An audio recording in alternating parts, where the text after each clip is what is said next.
WCBI News at 10 starts now. The Mississippi Attorney General's decision to dismiss the manslaughter charges against a former police officer continues to draw attention. Thanks for joining us tonight at 10. Former Columbus police officer Kenyon Boykin was charged in the 2015 shooting death of Ricky Ball. Now, when the Attorney General dismisses a case, it's very rare that the case will be reopened. Protesters tell us that they're aware of this, but they hope their protest goes beyond Ricky Ball's case. They say change starts at the ballot box. Maybe 4 or 5 months from now, we can all look back and say, hey, we gave it all we had, and we did try and get everybody in to register to vote and get the community out to let us know their input just as well as we're going to give you our input. We're working to do whatever it takes to get the case solved. The Attorney General's office released a statement today saying, quote, "We are working with District Attorney Scott Colomb to provide full transparency on the evidence to the extent permissibly by law at this time," end quote. As protests continue to sweep the nation, new charges are announced against the former police officers involved in the arrest of George Floyd. Skylar Henry has the very latest from Minneapolis. The crowd let out a cheer, hearing that former police officer Derek Chauvin is now facing second-degree murder charges in the death of George Floyd. We got all four! The 3 other officers involved in Floyd's arrest are also now charged with aiding and abetting. I strongly believe that these developments are in the interest of justice for Mr. Floyd, his family, our community, and our state. The news came just hours after Floyd's son arrived at the spot where his 46-year-old father died and knelt in prayer. I appreciate everyone for showing him some support and love. I thank y'all for that. The Minneapolis Police Department is now under investigation for discriminatory practices, but activists say that does not give them solace. An arrest is not a conviction, and we want justice.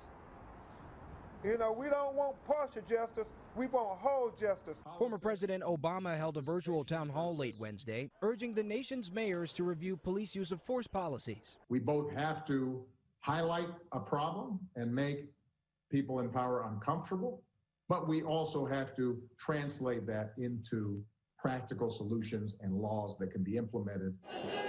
Demonstrators have kept up calls for justice for George Floyd across the U.S., despite tense clashes with police and incidents of looting. The message is now here in Minnesota for the last 5 days, come back to the issue at hand, which is the systemic issues and the systemic racism. Floyd's family and friends will gather in Minneapolis Thursday for the first memorial service in his honor. Skylar Henry, CBS News, Minneapolis. George Floyd will be buried next week in his hometown of Houston, Texas. Boxing great Floyd Mayweather has reportedly offered to cover the funeral expenses. Here at home, a group in Starkville is planning a demonstration this Saturday. WCBI's Bobby Martinez talked to organizers about how they plan to make sure it's both peaceful and productive. A meeting between protest organizers, Starkville Police Chief and Mayor was held this morning here in Starkville City Hall, with the purpose of the meeting to find out the exact time and location for Saturday's protest and to make sure that protest does not become violent. No justice, no peace! Dozens of protests have been held in cities across the country this week, and the hashtag Black Lives Matter is being used on social media to raise awareness. The group hosting the Stand Up Starkville protest hope that with the help of city officials, they can peacefully spread their message. The first issue is systemic racism is real and is wrong. And the second issue is that police brutality against black people, enough is enough. Mississippi State University student Jayla Douglas wants people to know the real meaning behind the protest. This is not a anti-police event. This is a partnership with the police to show that Starkville does not stand for that and that we stand for love and peace and we work together as a community. Leslie Fye, a counselor and longtime resident, wants to help bridge the divide between blacks and whites in her community. I want the African American community in my small town to know that the white community is here to support you. We are not going to be silent. We are not going to stand for this kind of violence anymore. We love you and we're here to stand with you. Information on Saturday's protest will be sent out via social media later this week. Reporting in Starkville, Bobby Martinez, WCBI News. Happening this month, repairs at the Hunt Intermediate School in Columbus will start after last year's tornado. Today, our cameras got an inside look of the school as Superintendent Cherie Labat and school board members looked at design plans for the building. President Jason Spears says the entire building will have to be renovated. The school was ruled a total loss during the February 2019 tornado. Spears says the first phase is expected to start in the next couple of weeks, and that will be fixing the school's roof. Throughout June and July, we'll also see progress made on the grounds outside of the buildings as far as, cleanup, mowing, all the different things to try to bring it back into a manageable project. Now, once the roof work is complete, Spears says they'll go back inside and assess the damages again. We are taking a live view in downtown Tupelo right now with our Alpha Insurance camera. We have been noticing some lightning. Hey, we got it. We tried at 9 o'clock, didn't see any lightning, but we got it here at 10 o'clock. Now we have a few showers and thunder showers still hanging around here. The heaviest downpour southeast of Shannon, just to the northwest of Amory. As we mentioned, a little bit of lightning in that, some downpours, also some dying activity here north of Boonville, and some lighter showers back down to the southwest. So a lot of this will weaken here in the near term. Still can't rule out a little bit of rain or thunder later on tonight. We will flare more storms and showers back up in the region tomorrow, much like today. Some of you could get a pretty good downpour. Some of you may miss out, but it's going to be a muggy day tomorrow, mid-80s in many spots. I'm back with your full forecast coming up. New tonight, COVID-19 is impacting the 2020 Neshoba County Fair in Philadelphia. Tonight, a post on the Neshoba County Fair Facebook page that was made saying this right here, that the COVID-19 pandemic is canceling the 2020 anticipated event by the board of directors. Now, the post went on to say that we can expect an official statement soon. Of course, we'll keep you updated on that. Well, many of you have asked when the driver's license stations will reopen, and we now have some answers for you. But as Courtney Ann Jackson explains, it won't be back to business as usual. Driver's license stations will have a reopening with restrictions starting Monday morning. Let's be honest. They were not the most efficiently run operation in the history of the world before COVID-19. The pent-up demand created by this pandemic is only going to make the existing challenges even worse. The attempt to keep it from getting overwhelming is pushing many of the services to online only. License renewal, duplicates, and address changes. Not going to the building is going to accomplish two things. Number one, you're not going to get real mad because you're sitting there waiting for hours and hours on end. And number two, you're not going to catch the COVID if you stay at home or go to a public library to get online to www.dps.ms.gov. In person, the services will be limited to things like CDL transactions, reinstatements, and permit tests for students. And they'll use an alphabetical system with Wednesday as the designated day for walk-ins. By doing this, and again, I want to emphasize, it's not a good idea for everybody whose last name starts with A through E to show up on Monday. And we can spread this out and get everybody taken care of in a timely fashion. If your teen has a permit and has been waiting to get their license, they won't get behind the wheel as part of the temporary change. It's going to save time because it's going to keep that examiner in the building so that they can help facilitate the transactions. And most importantly, there was a concern about COVID in the cars. People are bringing their own cars. We don't know if they've been cleaned. We don't know if somebody's had COVID in there. We just didn't know, and we felt like that was the safest manner in which to deal with that. Instead, an affidavit will be available for parents to certify the teen has had at least 50 hours of driving experience. The newly appointed commissioner stresses that this is a temporary change and will not be a long-term plan or solution for the driver's license bureaus. Well, masks have been in low supply and high demand during the COVID-19 outbreak. Our Savannah Gato shows us how Louisville and Winston County, how they're helping folks there stay protected. This Friday between 2 to 5, they will set up at the Coliseum here in Louisville and give away those masks. The city of Louisville and Winston County are joining forces to make sure they can give away as many masks as they can to people who need them. Masks are good for your protection and for your neighbor's protection, so the more people that wear them, the more effective they are. Dustin Gentry, a physician at Winston Medical Center, says he recommends for you to wear a mask if you're in a closed space or in a room full of people. It's important because I think some people are not wearing masks because they just don't have one. And so now, that excuse will kind of fall away. It's a great thing. Gentry also says that masks aren't intended to protect the person wearing it. It is intended to help prevent the person from potentially spreading the virus to someone else. If you're wearing the mask over your nose and your mouth and you breathe out and you have the virus and don't realize it, then the particles will stay inside the mask and not spread out to your friends and family around you. If I was in the public, if I was out and about, I definitely would wear a mask. There's no need to wear one driving by yourself in a car. There's no need to wear one by yourself in a home. But if you're going out in the public, I would wear a mask. Gentry says it's a no-brainer to wear a mask when around a group of people. It's a gesture of kindness, and there is some minimal protection to you. So do that specifically when you're in the small groups or in crowds. And then I guess other circumstances you can have your choice on. Through a church giveaway earlier this week, roughly a third of the population in Winston County were able to get a mask. About 6,600 masks were given away to over 100 churches there in the county. All right, we're going to send things back over to Chief Meteorologist Keith Gibson. Keith, you see any more lightning over there? There's a little bit left, a little bit still left. Little. The temperature's cooling down from where we were earlier today, upper 60s, low and mid 70s right now. We'll be in that ballpark for the most part tonight. In Lee County, again tomorrow, more showers and thunder showers out there. Everywhere else too. The full forecast next. For WCBI First Alert AccuWeather Forecast with Chief Meteorologist Keith Gibson.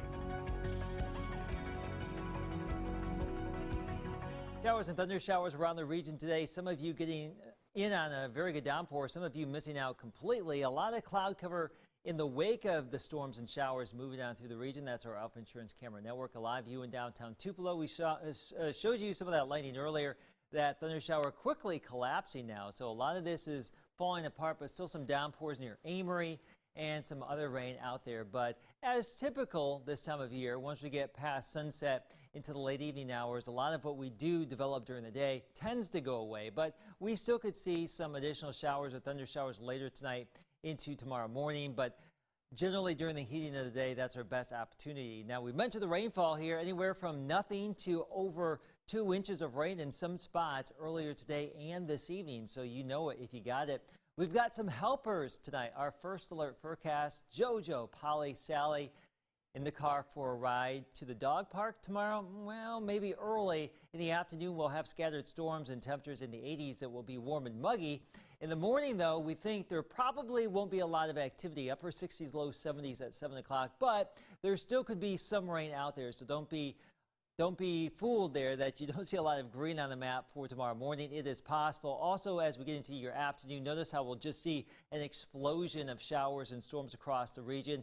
These are summer storms. Some of that will carry over into the early evening hours, and a lot of that goes away for the most part. But these summer storms like to produce lightning, gusty wind, heavy rainfall, and even a little bit of hail at times. And we'll likely see more storms around the region on Friday as we warm back up into the upper 80s. But if you do see a storm, it will cool down dramatically into the 70s as those storms produce all that rain.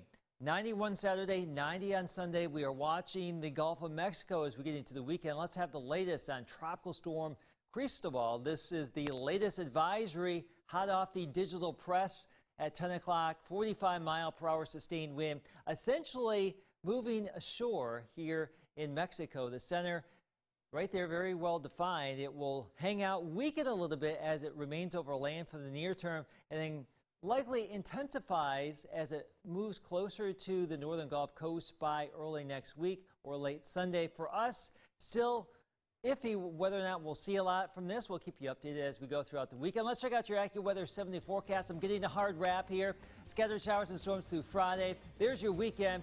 We may see some rain with that system, that tropical system, early next week. More of the show after the break.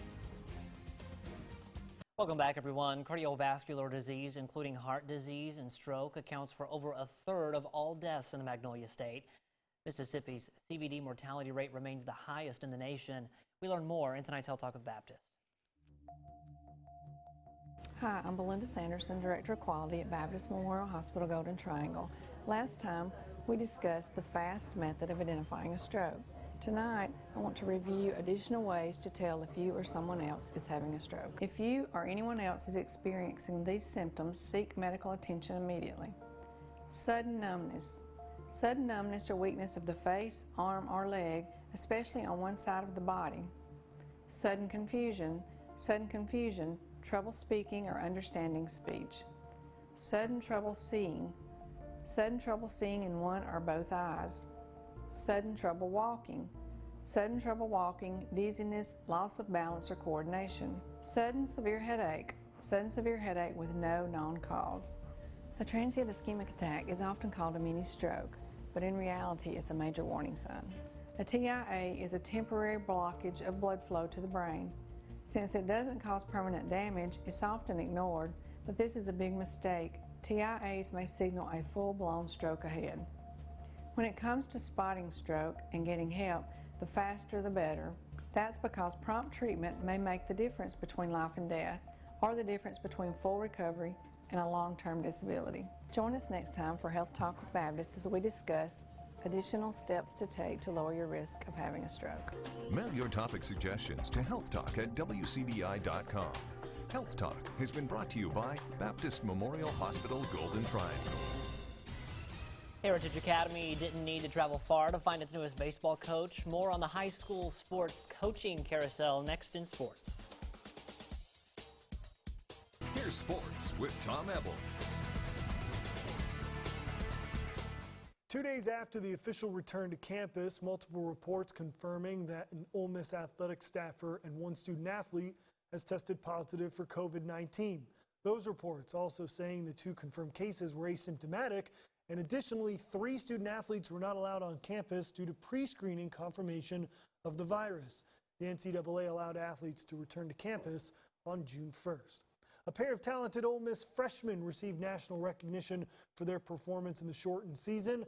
Catcher Hayden Dunhurst and second baseman Peyton Chatinier listed on collegiate baseball's All-American team. Dunhurst was named to the Buster Posey Award watch list, the award going to the nation's top catcher with a .269 batting average, 5 home runs and 15 RBIs. Chatinier batted .311, 4 home runs and 13 RBIs. Former Mississippi State Bulldog and Dallas Cowboys quarterback Dak Prescott pledges $1 million to, quote, improve our police training and address systemic racism through advocacy and education in our country, end quote. Prescott making the announcement on his Instagram account. The Cowboys quarterback making the commitment in response to the death of George Floyd and the Black Lives Matter protests that have been happening all around the country. A state championship winning baseball program has promoted within to fill its coaching position. Heritage Academy is promoting Chris Ball to become its newest skipper. Ball has spent the past 10 seasons as an assistant with the Patriots. Ball replaces Justin Flake, who took the head baseball coaching position at Choctaw County High School. Heritage Academy won the 2019 MAIS Class 3A state championship and was 10-1 this spring before the season was cut short. Sad news in the SEC football landscape. Legendary Tennessee head coach Johnny Majors has passed away. One of Majors' first stops as a football coach was an assistant for Mississippi State in the early 1960s. Majors went on to have 12 winning seasons in 16 years as head coach of the Tennessee Vols, also winning a national championship with the University of Pittsburgh in 1976. Majors was 85 years old. We'll be back right after the break. Vacation Bible School is going virtual. Meadowwood Baptist Church in Amory is trying it out this week. The church would usually have hundreds of children at its campus every morning for VBS. However, concerns over COVID-19 caused it to go virtual this year. Church staff and volunteers have spent the past few weeks videotaping segments for each day, and parents have picked up activity backpacks so kids can follow along with the Bible stories, arts and crafts, and other lessons. And it's our ABC day, and so I had the opportunity to lead that Bible study and share the ABCs of becoming a Christian, to admit, believe, and confess. And so just like we would have done it with the kids here, but we were able to reach out. And the cool thing about this, if they missed it when it premiered, they can always go back and watch it.